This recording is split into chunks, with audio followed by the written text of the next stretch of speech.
Chapter 1. Risk and Reward. So, what is an entrepreneur? My definition is a person who recognizes opportunity and takes risks to profit from his or her ideas. Interestingly enough, entrepreneurs rarely think in these terms. Instead, they are consumed and compelled to take big risks for even bigger payoffs. Most entrepreneurs would be happier spending their whole lives chasing the unknown, risking it all, and taking on the weight of the world for just a shot at a rich payoff and a long-lasting legacy versus working for someone else just for a guaranteed paycheck. Sometimes entrepreneurs invent something entirely new, but it's more likely to see entrepreneurs improving something that already exists. Mark Zuckerberg didn't invent the internet. He wasn't even the first one to create a social media website or platform. Nevertheless, Mark improved upon what already existed. He saw things faster and clearer than his competitors and understood what the public most wanted. Other entrepreneurs work in an existing industry that has structure, positions, players, rules, and regulations. Donald Trump isn't the father of the real estate industry. He isn't even the man making the most money in real estate. Nevertheless, Donald structured some of the most lucrative deals around and made a name for himself and a brand that carries weight. Trump leveraged his name, creating multiple streams of income in books, seminars, TV shows, and a wide range of products linked to luxury and success. The best entrepreneurs seem to follow these unspoken formulas almost naturally, and maybe you do too. Ask yourself. Question 1. Do you recognize opportunity? Question 2. Do you have a high tolerance for pain and failure? Question 3. Are you an action taker who likes to experiment with ideas? Great entrepreneurs are naturally good estimators who don't need specific numbers, exact details, or a ton of research to take a first step into getting proof of concept with their ideas and innovations.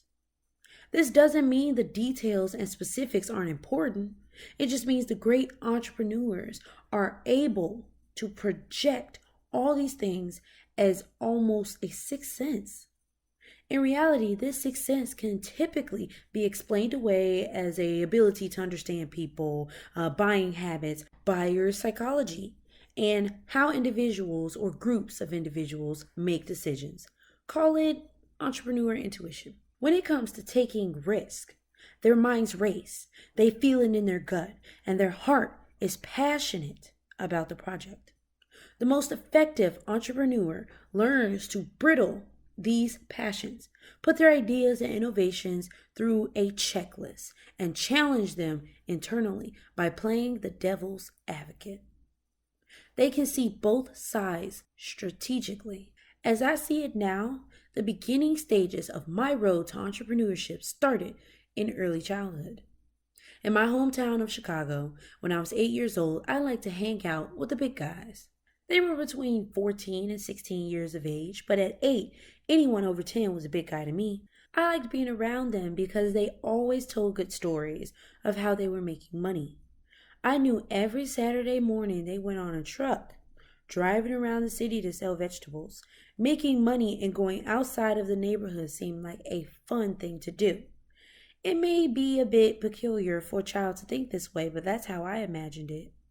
I knew if I asked my mother to let me go with them, she'd say no.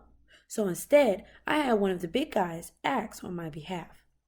Time after time, her reply was no. Little Kenny can't go, he's too young. Although she said no, I never stopped having one of them ask if I could tag along, believing eventually she'd let me. Then one day my dream came true. This time it wasn't just one of the big guys asking. They came as a group. They pleaded with my mom, saying, "Please, Miss Lewis, ma'am, we'll take care of little Kenny.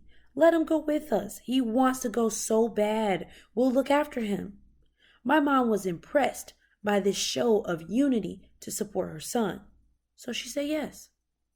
I was so excited that mental fireworks went off inside my head. Little Kenny was just like one of the big guys now. I hardly slept the night before, knowing I would be working the next day. I will never forget the first ride on the vegetable truck. There were 4 of us. We started at 6 o'clock that morning, selling all over the city. We were giving large containers that held 6 small baskets filled with onions, okra, tomatoes, and cucumbers. We walked through many neighborhoods selling each basket for a quarter. We returned home that night around 8. I was tired but happy because I had sold the most vegetables that day.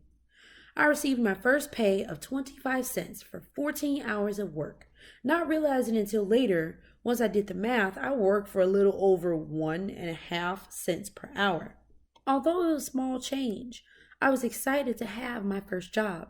I handed that shiny quarter over to my mother and told her to hold it for me because I was going to bring her a whole lot more.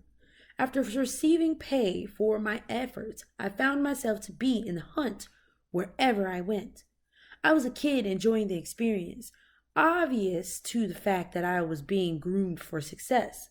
In 1958, when I was 11 years old, my family moved farther south from 41st Street to 78th Street in Evans. This was a climb upward for us because we moved into a house that had a garage, backyard, and finally, there was grass where I can walk barefoot.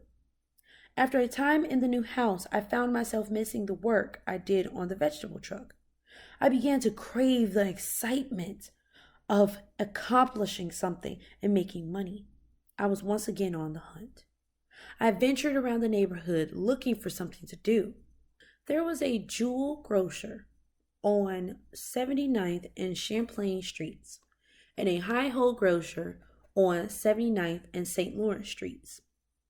The local kids would hang out in front of the stores along the exits to haul groceries for store patrons with their red Hi-Ho flagger wagons. Getting one of those wagons was a big deal because it was expensive at $5.95. I used the money I saved from the vegetable truck and a small loan from my parents to buy a wagon. After making my purchase, I took it home, put it together, and just like that, I was in business for myself. Delivering groceries became my new hustle. The average person we delivered groceries to paid us from 10 to 15 cents. Sometimes you were fortunate enough to get a quarter-paying customer, but there were some special customers who paid a whole dollar for every delivery. Miss Mary was a dollar-paying customer who lived on 82nd and St. Lawrence. I was setting on making her my permanent customer and studied her habits to determine her grocery shopping days. She'd get 3 bags of groceries every Wednesday, and I was always posted there as she entered the store. I could spot Miss Mary a block away and would frantically jump up and down and shout, Miss Mary, it's me, Kenny, I'm your boy." I was going to make sure she noticed me over the rest of the delivery boys, and she most certainly did. In making my deliveries, I noticed that Miss Mary's neighbors left their bottles piled high on the back porch. I thought returning the bottles for them would be a good way to pick up some extra cash. I asked Miss Mary if I could knock on her neighbor's door and let them know I was working for her and that I was willing to return their bottles when they left them out. She didn't have any problem with it, and soon I began collecting from the building regularly, receiving 2 cents for every bottle returned. The exciting news about this experience is that her neighbors became my exclusive customers when they shopped as well. I had built my first clientele base. I began to notice that the guys who hung at the corner of my block were paper boys. In befriending them, I found out they worked at the Chicago American paper route, and the person to see if I wanted a job was Mr. Maurice. One day I approached Mr. Maurice, telling him that I needed a job and that I would make an excellent paper boy.